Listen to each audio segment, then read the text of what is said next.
Ayun, once again, good evening guys. Bale, bago kayo mag-copy, make it sure meron kayong send account. Inuulit-ulit ko, make it sure na ang nakakopy sa inyo send account. Kaya pag wala pang send account, especially sa mga bagong verified pa na account, kadalasan USD lang nakalagay dyan. So, ang una nyong gagawin, punta kayo sa application management. Punta kayo dito. Yan, pindutin nyo yan. Pindutin nyo yung area na yan. Punta nyo yan para makapag-request kayo ng send account. For example, request tayo ng send account. Live account, tapos account type, send, then i-click nyo lang tong apply. So, yan ang una nyong gagawin. Then, pag apply nyo, click apply. So, wait kayo, your application is currently under review. So, mag-email din yan sila sa inyo, sa email ninyo. So, antayin nyo na meron na kayong send account bago kayo mag-deposit. Kasi di instant yan. After nyo makapag-create ng send account, you need to wait. So, after nyo mag-wait, for example, meron ng send account. For example, itong account na to, ito yung ni-request natin. Example lang ha. Kasi wala pa tayong, hindi pa na-approve yung request natin. So, yan yung send account natin. For example, punta kayo sa deposit. Then, sa deposit naman, ito yung pinaka-ginagamit natin palagi. Payment Asia.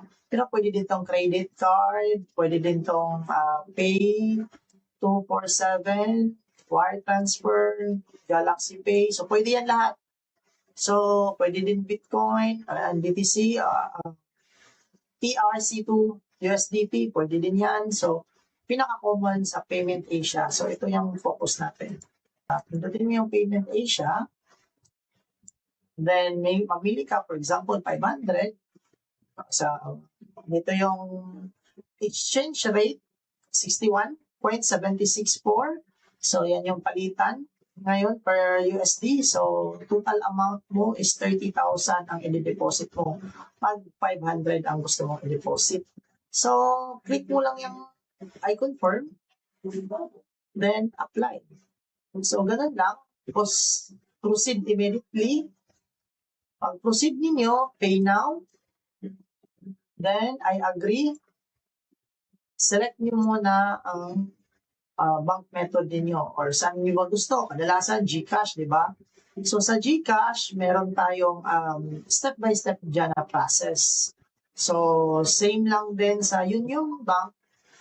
Sundin nyo lang yung step-by-step process para hindi kayo maligaw. For example, GCash. Pindutin nyo lang.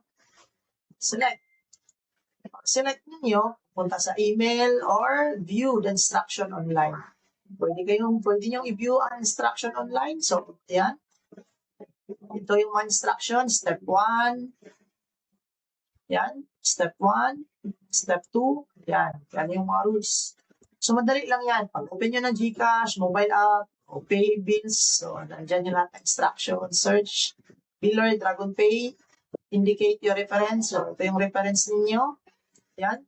Yung reference number. So, indicate nyo lang yan siya. And pay. Then, 10 pesos charged. Then, tapos na. Pag ditong pending na yan, maging successful yan. Pagkaroon niya ng word na successful.